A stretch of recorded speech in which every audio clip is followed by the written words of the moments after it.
ఈ స్ట్రెస్ వలన మనము అంటే work life and office life balance సరిగ్గా చేసుకోకుండా ఈ మానసిక ఒత్తిడికి లోనయ్యి ఈ హార్మోన్స్ స్ట్రెస్ హార్మోన్స్ పెరిగిపోతాయండి. దాంతో ఈ షుగర్స్ కూడా పెరుగుతాయి. ఇది మనము ఈ కంట్రోల్ లేకుంటే ఈ స్ట్రెస్ అలానే కంటిన్యూ అవుతే డెఫినెట్గా డయాబెటీస్ వచ్చే ఛాన్స్ ఎక్కువ ఉంటుంది. ఓకే.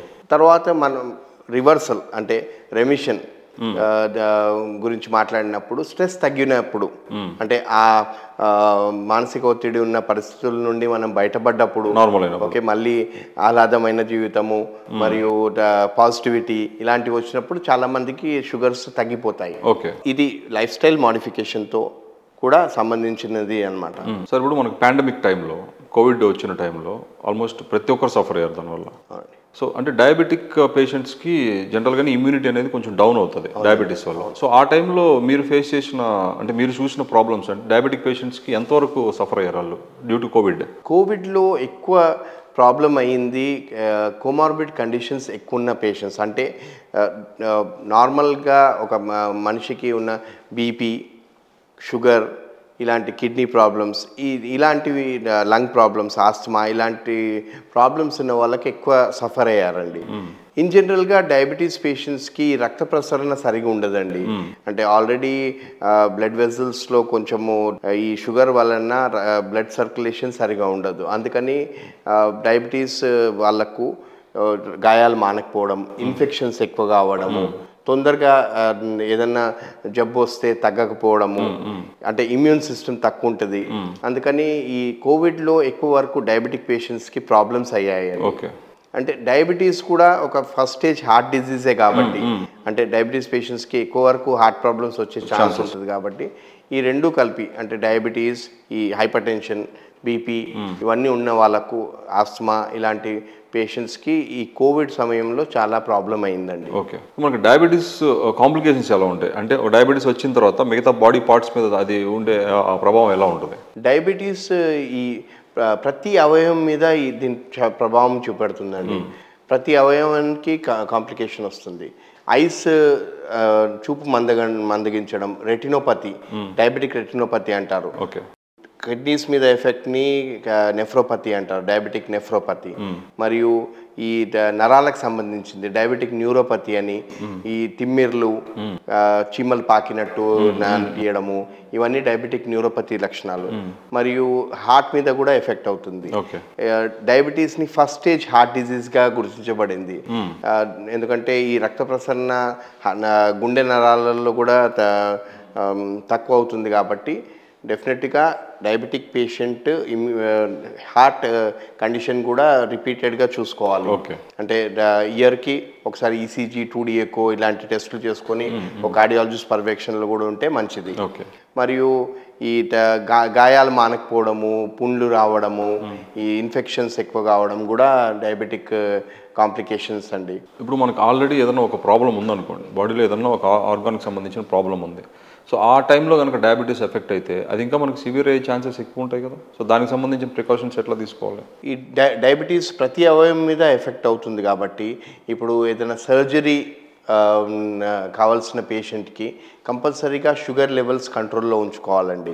ఎందుకంటే షుగర్ లెవెల్స్ కంట్రోల్లో ఉంటేనే ఆ సర్జరీ చేశాక ఆ గాయము మానడము, ఓకే స్టిచెస్ తొందరగా హీల్ అవ్వడము, ఇవన్నీ బెటర్ ఉంటుంది. సార్ ఇప్పుడు ఏదైనా ఎమర్జెన్సీ వచ్చింది అనుకుందాం, ఏదైనా ఒక సర్జరీ చేయాల్సిన ఎమర్జెన్సీ ఉంది, వాళ్ళకి షుగర్ లెవెల్స్ కంట్రోల్ కాలేదు ఆ టైంకి.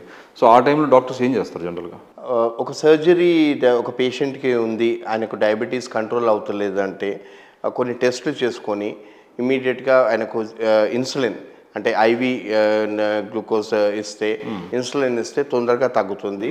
మరియు ఈ తగ్గినప్పుడు షుగర్ లెవెల్స్ కరెక్ట్గా ఉన్నప్పుడు సర్జరీ చేస్తే తొందరగా మానడము, రికవరీ రేట్ మంచిగా ఉంటుందండి, ఇన్ఫెక్షన్ కాకుండా ఉంటుంది. సో డయాబెటీస్ వచ్చిందని ఒక అనుమానం ఉన్నా లేదా ఏదైనా కొంచెం ఆ సిమ్టమ్స్ ఏదైనా కనిపించినప్పుడు సో పేషెంట్స్ ఫస్ట్ చేసుకోవాల్సిన టెస్ట్లు ఏంటి?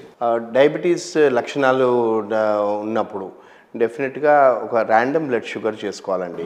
ఒకవేళ ర్యాండమ్ బ్లడ్ షుగర్ 140, 160 కంటే ఎక్కువ ఉంటే ఒక డౌట్తో ఫాస్టింగ్ పోస్ట్ లంచ్ చేయించుకోవాలి.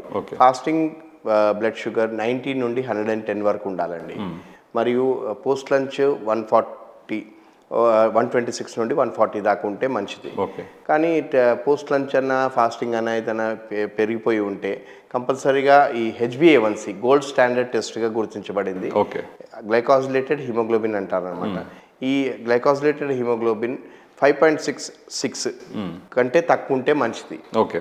ఈ 6 కంటే ఎక్కువ ఉంటే మనము డయాబెటీస్గా గుర్తించబడుతుంది. ఈ మనము HbA1c ఎక్కువ ఉంటే షుగర్స్ని కంట్రోల్ చేసుకోవడం చాలా ఇంపార్టెంట్ అండి. ఈ షుగర్స్ వలన వచ్చే కాంప్లికేషన్స్ని అరికట్టుకోవాలంటే HbA1c 6 కంటే తక్కువ ఉంటే మంచిది. ఓకే. మరియు ఈ టెస్ట్లలో డయాబెటీస్ ఒక ఫస్ట్ స్టేజ్ హార్ట్ డిజీజే కాబట్టి ECG 2D ఎకో అంటే లిపిడ్ ప్రొఫైల్ కొలెస్ట్రాల్ కూడా చూసుకోవడం ఇంపార్టెంట్. ఇయర్కి ఒకసారి ECG 2D ఎకో కూడా చూసుకోవడం మంచిది. డయాబెటీస్లో ఆటోనామిక్ నర్వస్ సిస్టమ్ తక్కువ పనిచేస్తుందండి. అంటే మనకు ఈ నొప్పి గుండె ప్రాబ్లం వచ్చినప్పుడు ఒక డయాబెటిక్ పేషెంట్కి రావాల్సిన నొప్పి ఉండదండి, తెలియదు.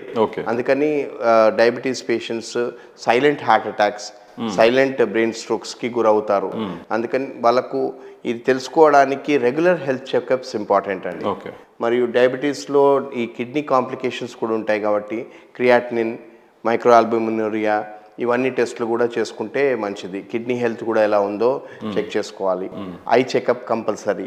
రెటీనాకు ఎఫెక్ట్ అవుతుంది కాబట్టి డయాబెటిక్ రెటినోపతి ఏమైనా వచ్చిందా లేకుంటే ఐ కాంప్లికేషన్స్ ఏమైనా వచ్చినాయా ఆఫ్థమాలజిస్ట్ని కంపల్సరీగా కన్సల్ట్ చేయాలి. ఇలా ఒక డయాబెటిక్ పేషెంట్ కరెక్ట్గా ఈ అవయవాలకు సంబంధించిన డాక్టర్స్ని చూపించుకుంటే డయాబెటీస్లో గ్యాస్ట్రిక్ ప్రాబ్లమ్స్ కూడా ఎక్కువ, సర్క్యులేషన్ ఈ ఇంటెస్టైన్స్ కూడా తక్కువ ఉంటుంది కాబట్టి పెరిస్టాల్టిక్ మూవ్మెంట్ తక్కువ ఉంటుంది. అలా ఈ కాన్స్టిపేషన్ రావడము, ఈ పైల్స్, ఫిషర్స్, ఈ ఫిస్టులాస్ అనేటివి ఎక్కువ అయిపోయి గ్యాస్ట్రిక్ ప్రాబ్లమ్స్ ఎక్కువైపోయి డయాబెటీస్లో కాంప్లికేషన్ వస్తుంది.